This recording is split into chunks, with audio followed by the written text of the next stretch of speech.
गाडीमध्ये ओपन जिप्सीमध्ये मी आणि माझ्यासोबत एक माझा मित्र होता. आम्ही तसेच्या तसे राहिलो. अगदी जवळ येईपर्यंत मी फोटो काढले. शेवटी माझी वाईड अँगल लेन्स सुद्धा अपुरी पडायला लागली. जवळपास ती वाघीण माझ्या उभ्या असलेल्या जिप्सीला अंग घासून जावं तशी ती घासून गेली. मी तिच्याकडे बघत होतो पण तिने माझ्याकडे ढुंकून बघितलं नाही. मी तिच्याकडे बघत होतो पण तिने माझ्याकडे ढुंकून बघितलं नाही.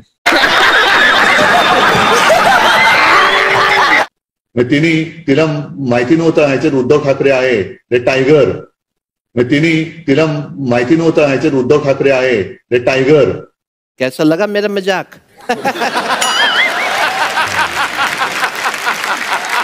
आणि दीपक सावंतांचं गुरु म्हणते कोण असेल तो असेल, मला नाही बघायचं तुझ्याकडे. आणि दीपक सावंतांचं गुरु म्हणते कोण असेल तो असेल, मला नाही बघायचं तुझ्याकडे. अरे उद्धव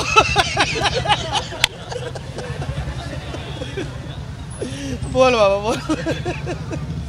बघा, उद्धव ठाकरे स्वतःच सांगत आहेत की त्या वाघिणीने माझ्याकडे ढुंकूनही बघितलं नाही. कदाचित त्या वाघिणीला असं वाटलं असेल की आपण जर या माणसाच्या नादी लागलो तर कदाचित आपल्याला सुद्धा टोमणे मारायची सवय लागेल. खरंच असं झालं असतं तर त्या वाघिणीने शिकार करणं सोडून टोमणे मारणं सुरू केलं असतं. मग त्या जंगलामध्ये त्या वाघिणीची सुद्धा टर उडवली गेली असती, खिल्ली उडवली गेली असती, तिची पण थट्टा मस्करी झाली असती. म्हणून तिने सुज्ञ विचार केला आणि ती तिथून निघून गेली. अनेकदा शाळांमध्ये लहान विद्यार्थ्यांना आपल्या सहलीचे अनुभव कथन करायला सांगितलं जातं. शाळेतली दुसरी तिसरीतली मुलं सुद्धा यांच्यापेक्षा छान बोलतात. विचार करा, जर त्या वाघिणीने उद्धव ठाकरे यांच्याकडे बघितलं असतं तर उद्धव ठाकरे यांनी तिला काय टोमणा मारला असता? मीच खरा वाघ आहे, तू नकली वाघीण आहेस, तू ईडीच्या भीतीने जंगलात इकडे तिकडे फिरत असतेस, माझ्याकडे बघितलंस हा महाराष्ट्राचा अपमान आहे, मराठी माणसाचा अपमान आहे. उद्धव ठाकरे त्या वाघिणीला सुद्धा सांगत बसले असते की महाराष्ट्र दिल्ली पुढे झुकणार नाही, वाकणार नाही.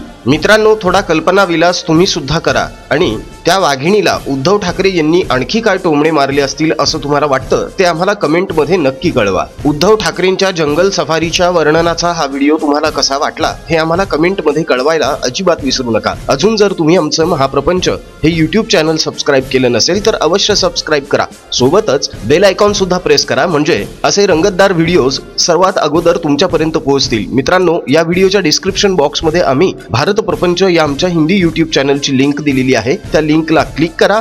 महाप्रपंच प्रमाणेच भारत प्रपंच या आमच्या हिंदी यूट्यूब चॅनलला सुद्धा सबस्क्राईब करा. टोमणेश्वरांसाठी एखादा नवीन टोमणा जर सुचत असेल तर कमेंटमध्ये लिहायला अजिबात विसरू नका. आमचा कमेंट बॉक्स तुमच्या प्रतिक्रियांसाठी आतुरतेने वाट बघत असतो. राजकीय घडामोडी, राजकीय बातम्या, राजकीय अपडेट्स रंगतदार पद्धतीने जाणून घेण्यासाठी बघत रहा महाप्रपंच. पुन्हा भेटूया पुढच्या व्हिडिओमध्ये. जय हिंद, जय महाराष्ट्र, वंदे मातरम, जय श्रीराम.